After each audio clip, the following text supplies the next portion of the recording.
All right, guys, I know it's been a rough patch and we promised you more videos and they're finally going to start coming. Luke and I were able to get together and during a project in Pella, Iowa for Midwest Fence, we're able to contact Leaf, the owner of Midwest Fence, and do a nice shop tour and interview with him.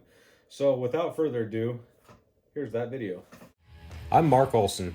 Luke Gibson and I have a combined 50 years in construction as fence contractors. In that time, we have both experienced failures and success. We travel the country talking with other contractors who share their experiences in hopes that their stories can make you a more successful contractor.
Yeah, I was gonna say that's an old one.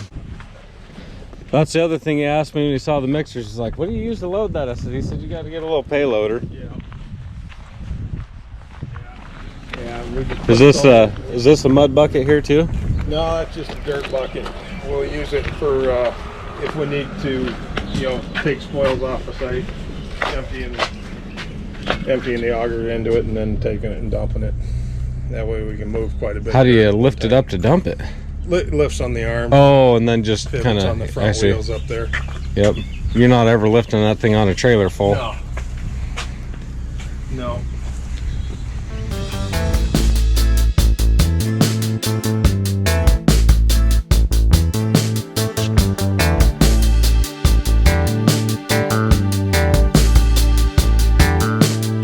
This 2-speed Pingo auger, probably 12,000 foot-pounds of torque on the lower gear setting,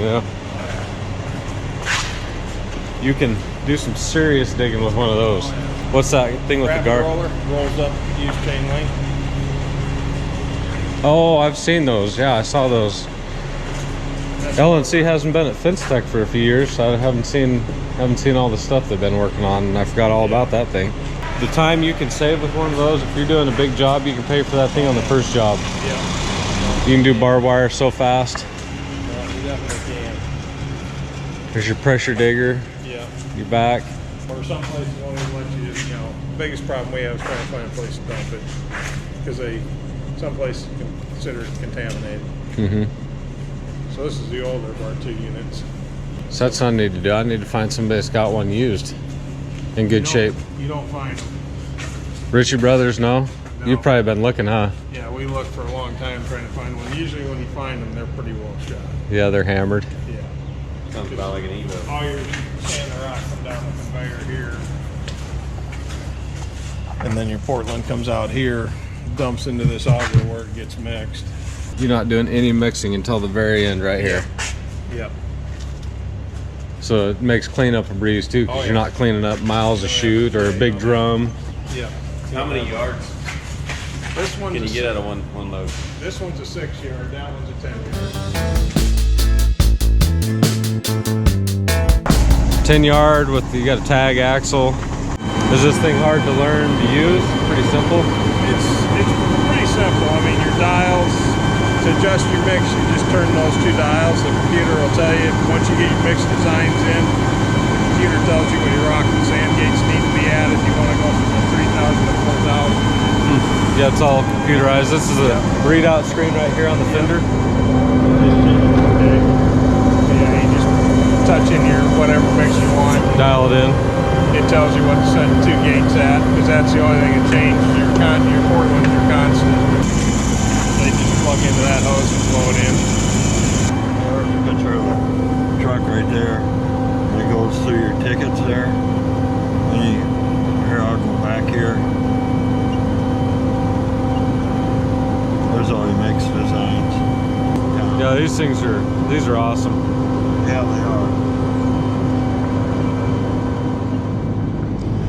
I've always wanted to get some nice, good cantilever racks. I just haven't ever invested the money yet. I need to. I want to find them at an auction. Good luck. I've looked everywhere. Of course, we do the same stuff. You know, make out of whatever's left over and cut. Yep, we've done a bunch of that as well. What's this truck for? Is this a service truck? Just shop. Just shop. Yeah. You guys do automated gates too? Oh yeah. No, we got a truck set up. Oh, and it's got a tool room too. Yeah. I didn't see that part of it. You got your tool room and How much does one of these, like you guys equip them? about 26. So they're pretty spendy, but I can see the place for it on a big job. I wouldn't take it to every job, but if you're going to be there for a month. Yeah, that's where these normally go as jobs. And having that extra little bit of fittings in case you, oops, we forgot. Well, we usually load them here on big jobs with all the fittings for the whole job. That way we can keep track inventory better. In the back, you've got all your charging ports, and you've got a, does it come wired with all the electrical? Yep, we have them wired when it comes. Because I saw they can just plug a generator in and have power to the whole We thing. plug it into an outlet if we got power on site or whatever. Where's that connection at up front? Yeah, we got our equipment parts cage upstairs, and then we got our operator service sex cage up there. Oh yeah, lift master. This the fix-it guy? Yeah, this is our mechanics cage. It's Nikita's too. You'd like to know where everything was and who had it, but it's a trouble tracking it. Oh yeah, it Track all your inventory. is. Yeah, that's one reason we pulled the job. And what are you using to track inventory? Just QuickBooks. QuickBooks. Yeah. Do you sell any retail out of this location? Oh yeah. Yeah. Yeah. Not Online? lots, but no. No? No. You have barcode scanners? Can you scan everything? We've tried doing that. It didn't work real well for us, so we kind of gave up on that. I got Luke set up. We use Lightspeed is what we're using for inventory, and it has e-commerce, an e-commerce platform with it, and then really awesome barcode scanners, so it'll print labels out that you can put on all your stuff. It'll do all the purchase orders, so when you create a purchase order and receive it, it automatically puts the labels in your print queue, so you print off all your labels, put them on everything, so everything's scannable. When you go to do inventory, piece of cake. When you can scan it, we just take a computer out there, scan the barcode, and say I got 20 of them. Yeah. No, we tried to do something like that. It took us a long time to find a system that worked. But how many gallons does it take to mix, and how much do you have to clean up? That's Doug. Varies on the mix and how dry the rock and sand are. Yeah. I know in the summertime they'll go out and wet the rock. Yeah. How many gallons after you mix a truckload do you have left to wash up and stuff?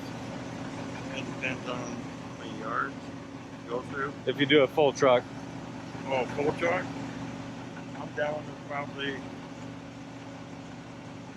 less than maybe 180 or something like that. I just got enough to wash out. Yeah. Wash them off.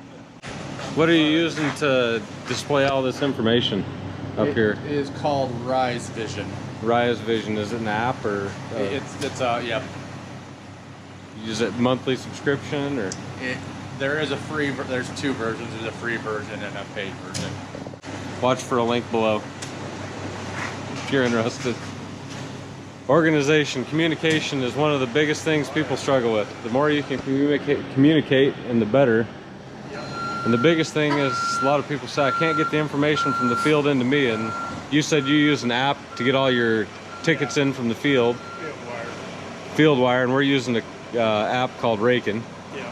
But getting the pictures of the job so you can see progress, details, we have things like that. Is the job finished? Do you need an invoice? So it runs them through a series of questions so that we can get that information from them without having to, because we've got people all over Wyoming. Yeah, that's the same. We have the same deal. They fill out everything so we know the job, where the job's at. We send them out on Monday morning at 5 a.m. before anybody's there, and then they come back Thursday afternoon or Thursday late at night when nobody's there. So Yeah. that thing looks way fancier. UPS store doesn't even have one that nice. Midwest Fence and Gate, Dodge City, Iowa. Fort Dodge. Yeah.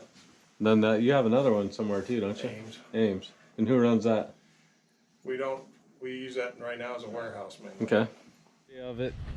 From my observation and visiting a bunch of fence companies, the ones that are the most organized are also the most successful. Yeah. I think being organized, I don't know if there's definitely a correlation there. Oh yeah. No, you have to be. The people that just come in and they throw a big old pile in the yard. I mean, I've known some successful companies that had trash pits for yards, but I would say they're the exception, not the rule. No, like I said, I learned when I worked for Master, I had a chance to get into a lot of different companies and see how good ones operated and how the other ones operated. Hey, you have the same rule on pipe as we do. If it's less than 3 feet, it's scrap. Nice ad. Those are a huge ad to get stuff up Just off the ground. yeah, just declutter. way. Yep, declutter. We've got all ours indoors, but this gives me a great idea to pour some concrete and get some outside. Mm-hmm. Oh yeah. Yeah. See, we took our whole operation here last year solar, so this whole facility's powered solar now. Is it really? Yeah. Where's the panels? On the other side of this building. Really? The roof. If you walk back, we can take a walk back. And that's providing that, like even your welders? That powers everything. Really? So do you feed back into the grid, or you got battery storage? No, we feed back into the grid when we're overproducing, and I mean, there's months in the winter that we don't produce all we need. But like right now, we're overproducing with the sun being up longer and more clear day. Yeah, you see all the inverters on this side of the building and the panels Oh, yeah. up on the roof. I didn't even notice when we were over here. I didn't see that. I saw the electrical panel, but I didn't even notice the inverters. Yep, there's a lot of panels up there. Oh yeah. Good thing I don't have a pond out behind my shop. Well, I do have ponds behind the shop, but that's big enough to do some damage there. It's an idea. I don't have any idea. And you guys have got redundancy, it seems, on everything. So if there's a breakdown, We have some redundancy on stuff, but not a huge amount. Most of this equipment's out. yeah. You know, most of it's gone. You know, we've got, I think we own 8 scissor lifts, and as you see, there's only 2 in the shop, and Right. those just came back yesterday. They just rolled back into the warehouse yesterday. Yeah. So now we'll go through them, maintain them, and they'll be heading out of here probably in the next week to 2 weeks to another project. Yeah, they don't just sit around. No. I thought that was something unusual. We're out there at the airport, and one of the things I saw is the guys were running around with the scissor lift, where our company would have just used step stools. Yep. But you found that there's a benefit to doing it that way versus packing around stools. Saves on injuries, I assume. Saves on injuries. You can put the guy up in the basket of the scissor lift, and even running down the line of an 8-foot or 10-foot high fence tie-in. You're not constantly moving the ladder and up and down the ladder. Because back in the day, we had a lot of injuries because of ladders. You know, guys working in the mud, don't set them on even ground, do whatever. When you got all your post ties and your tools and your Yep. drill and impact, everything's right there with you. Yep. There's no up and down. You take your lunch bucket up there with Yeah. you. You just track the machine down, and even if, but I'd say probably 70% of the time, our scissor lifts aren't more than probably 2 or 3 feet off the platform. Yeah. And that's where Because they... it resting, I mean, they're about Yeah. right for an 8-foot fence. Yeah. And so most time, when you think about it, you're not constantly moving the ladder down the line. If you're up and down a ladder building tall fence every day, 8-foot fence, 10-foot fence, 12-foot, whatever it is, It gets that's old. paid for in one job. Yeah, it gets old after a while. And plus you got the safety factor. The guys going, just making sure they got the ladder on safe ground. And a lot of facilities anymore that we work in, if you get above 4 feet off the ground, they want you tied off. Well, where the heck are you going to tie off to on the ladder? I'm in the center of a room. I'm going to tie off to the light bulb. Yep. No, Yeah, We were that's talking the about worst. this Yeah. the other day, weren't we? Yeah. when you're running down the fence line, where are you going to tie off? You gonna tie off to the top rail? Well, OSHA says that it's got to be 5,000 pounds. Yeah. Well, by the time you hit the ground, tied off the top rail, your landing's about the point where it's going to snare you. You know. We just make rules. We don't make sure that they yeah. make sense. Yeah. Yeah, exactly. But so, how did you get started? Now you said you started off with your dad, and then before that you had some experience in the fence industry. Tell us a little bit about that. Yeah, I worked with my dad growing up my whole life doing it, and then after college I decided I left. I actually got a job with Master Halco working for 4 years, and spent 2 years in Dallas and 2 years in Houston and Corpus Christi area. Decided I wanted to get back towards home, and so I moved back here, went back into business with my dad for about another 4 years, and then we decided that wasn't going to work because we both like two different types of work. And so I went off and started this, and we stayed in the industrial market pretty much the whole time. We do residential and industrial, but primarily industrial work. You're like us. You really like the industrial. The more difficult, the better. I mean, that's us too. The more challenging, the better. The higher degree of what you got to figure out, it's better. I wouldn't recommend it to everybody. There's a lot of guys that, you just don't realize all the liabilities you got in the industrial market as far as trying to get paid. It's not, you're dealing with a lot more money out there for a longer period of time. And retainages where you're not dealing with that on residential, is more cash flow based, where you're getting your money faster and you're getting a down payment to finance you. Yeah, you got to show up with your own money if you want to play in the commercial market. Yeah. You got to show up. You better be ready to hang out for a while. Yeah. Because some of them don't pay fast. So was there a time in your business where you felt like that was the year or that was the period of time where you really turned the corner? Because probably in the beginning it wasn't easy. No, it wasn't easy. To be honest, when I started this, I was a one-man operation. Built everything myself, even the chain link. I'd be out doing it by myself. Started out with that, and we hired one guy, and then it worked up from there, to we've got about roughly between 35 and 45 guys, depending on the time of year or what we got going. Mm-hmm. It's not easy. A lot of long hours. Was there a point you felt like you turned a corner and it got easier, or did it just progressively get easier because you got more acclimated to it, you got more used to what you're doing, you built up more cash? Can't say it ever got easier. Every day's still hard. Every day, I mean, you got to be in the mindset that every day there's going to be a new challenge, if you don't have that new challenge, the way I look at it, if we don't have a new challenge or we aren't changing something, the company's not growing. Because if you get to the point where you think that there's not much more I want to do here, and you think you're going to just stay at that level, you can't. So if we word that a little different way, when was the point where you feel like you went from self-employment, prison, to owning a business? Oh, I always felt like I owned a business because I've always run it as a business. It wasn't a way of life or anything like that. I always ran it as a business because you have to. And there's been tight years. There's been years that have been real tough, depending on the economy.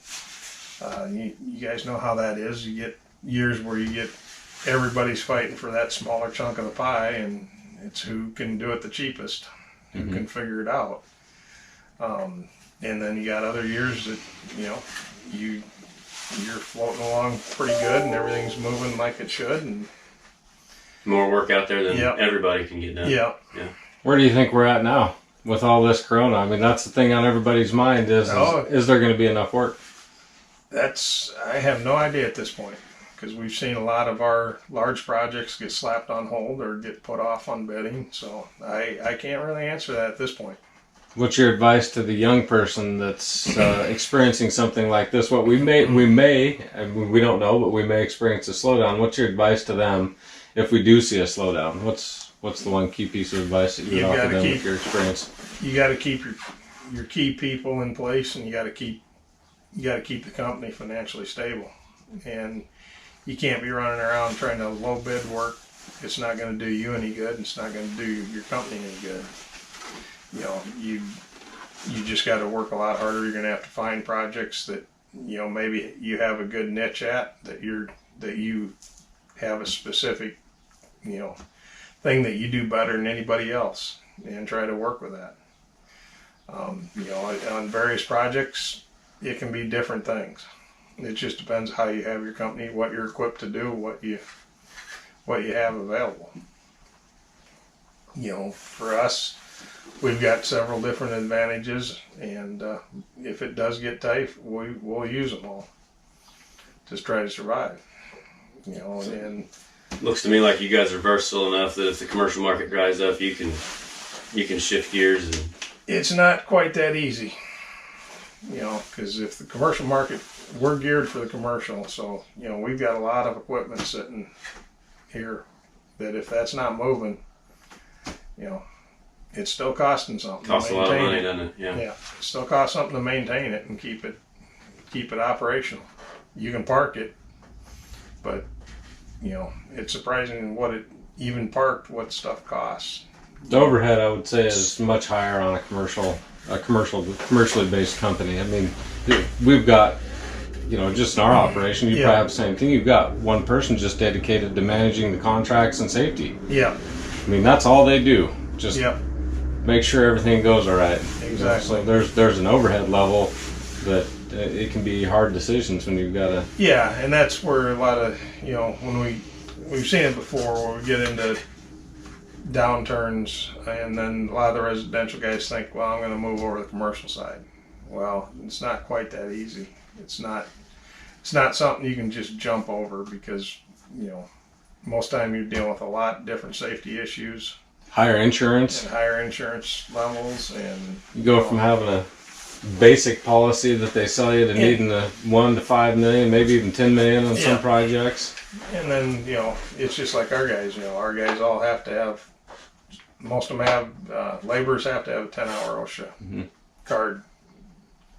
You know, and our foremen we make have 30-hour training. Yep, we're much the same way. So OSHA 10 for all of our small guys. We haven't gotten to the point where the person that handles our safety really wants me and some other people to go through OSHA 30, but I've been a little bit. We've pushed all our foremen for the fact that we've had several clients that we have to have. It's mandatory. We have to have at least one guy on the site that has an OSHA 30. And so, you know, you get into those expenses, and those aren't cheap, and then you get into all the record keeping and all the good stuff like that. And, you know, if you're doing residential, you don't need to keep all that normally. You know, most of those guys don't keep that stuff.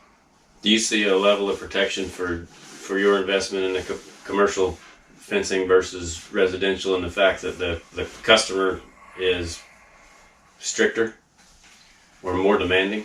Does that weed out some of the... It weeds out some of your competition. It doesn't totally weed it out. I mean, you're still gonna have competition. Yeah. But, it does. It brings it to another level that two guys in a pickup aren't going to be able to meet. Right. You know, I mean, you've got to have the things in place to deal with it, and some of the stuff that we have to get involved with just to keep working for some companies gets very expensive. You know, some of the subscriptions we have to pay for different services are $2,000 a year. Yeah, we're part of ISN, and that's one of those things. Yeah, maybe you're part of that too. ISN, if you're working in the oil, I mean, that's You got to have $2,000, $2,500 a year. Yeah. You know, we have to And participate in DISA, which is thousands of dollars a year Yeah. for all the drug testing and Yeah. background checks. And Oh yeah, that's the same. All our guys have to have background checks, drug tests, and all that stuff. and your commercial drivers, so all your commercial drivers Yep. are in a consortium that can't be managed No. by you. So that's you're paying somebody else a fee to do all that. Yep. I've been pulled 3 times just this year for randoms. Oh yeah. Hopefully you pass. Yeah, I passed. Bet Studied you all didn't see night. it. No, but yeah, there's just a lot of different things on the commercial side that you gotta be aware of. So I think if you're, what I'm hearing is that, you know, even if the market gets tight, you've got to maintain a profit. You've got to make sure that You you're got to maintain. even if it means doing less volume, you've got to keep profit. Yeah, you got to find those niche places that you can still make profit, because you can't run around and beat your head against the wall with everybody else doing it for a loss or break even. If you're going to pay everybody else money to do a job, you might as well get a job for somebody else. You might as well just go park the equipment and let it sit. Because we talked on the way up here, one of the big difference that I think a lot of people don't understand is there's a difference between building a company and owning your job. Yeah, and you're a guy that owns a company. Yeah. This company's worth something. If you needed to sell it, you could find a buyer. Somebody says, you know, I've been watching those guys for a long time. But if you're not turning a profit, your company's worth zero. Yeah, it's zero. If you're running a bare minimum profit, or breaking even. Even if you're turning a profit, let's say you turn a profit and that ends up with being what you take home. You turn a profit and it's $70,000 a year. Guess what? That's what it would cost to hire somebody to manage your job. So you still aren't turning a profit. You can't find a manager to hire. You can't afford. You'll pay a manager, and by the time the manager's paid, your company's worth zero. Yeah, you're zero. And I think a lot of people don't understand that. They think, well, I'm making good money and stuff like that, but an investor looks at a company and says, I don't want to be involved in it. I want to hire somebody to manage it. It's that $70,000 you're making. I'm going to pay to a manager, and somehow I have to recoup all the money that I'm going to pay for this business. Yeah. Which means that if you're making zero profit, your business is worth zero. Yeah, it's not worth anything. Scrap it out, because sell all your equipment that's paid for, and depending on how that is, you could actually end up negative. Oh yeah. You might have to pay somebody to take it.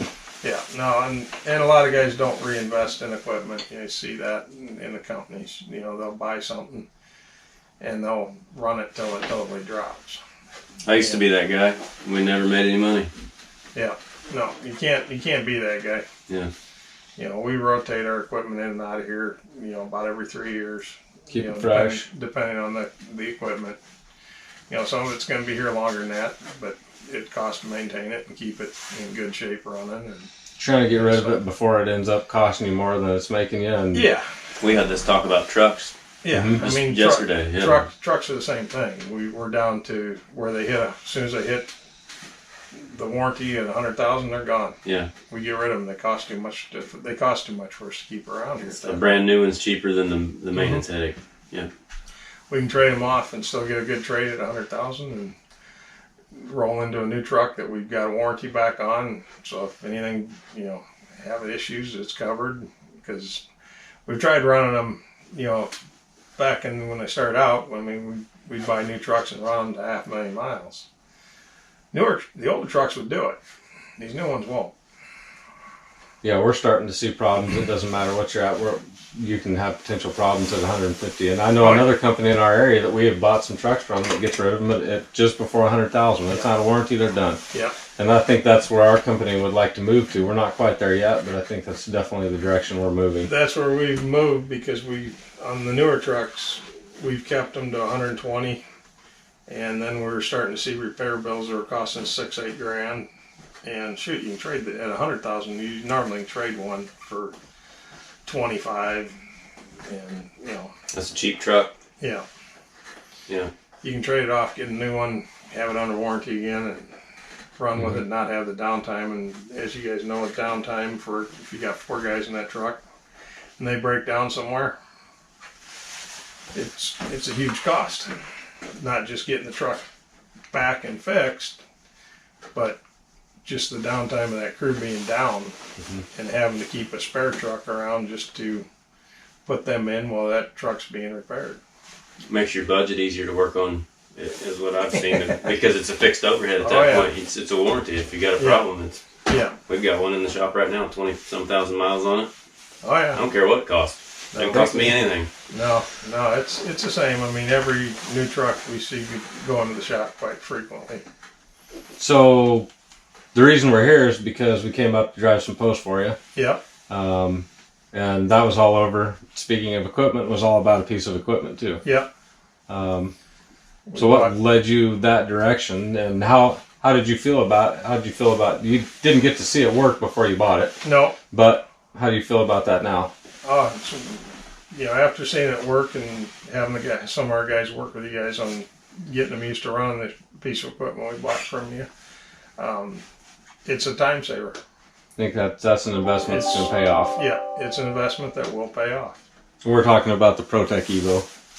Yeah. That's the Evo and the Evo Evo 1. 1. And Yeah. you purchased the Evo 1. Yeah, we purchased Evo I think 1. you're probably pretty happy with that decision now, based on what you based do. on what we've seen, what we can do with it. Yeah, no, it's going to save us a ton of time, and that's what we're all Big looking thanks for. to Leaf with Midwest Fence for allowing us to tour his shop and showing us around, showing us all the cool things he uses every day.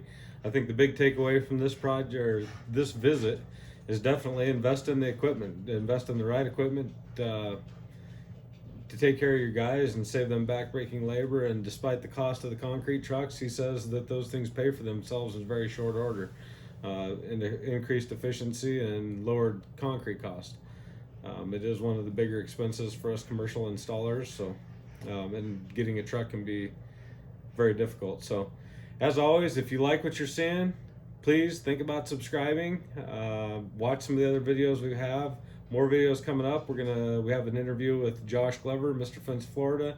We have an interview with Zach Payton, Superior Fence and Rail, and that is Jacksonville, Florida is where we went to see him. So those 2 videos will be coming up. Hit that notification bell down below so that you're never missing a beat. And as always, if you have any ideas, feel free to give us your input, your comments down below, because we'd love to hear from you. If you have a shop you'd like to have us come tour, you think you've got some things that make you unique and you're willing to share those with other people to help them grow, let us know. We'd love to fly out and see you and help other fence contractors in the meantime. Until next time, stay profitable.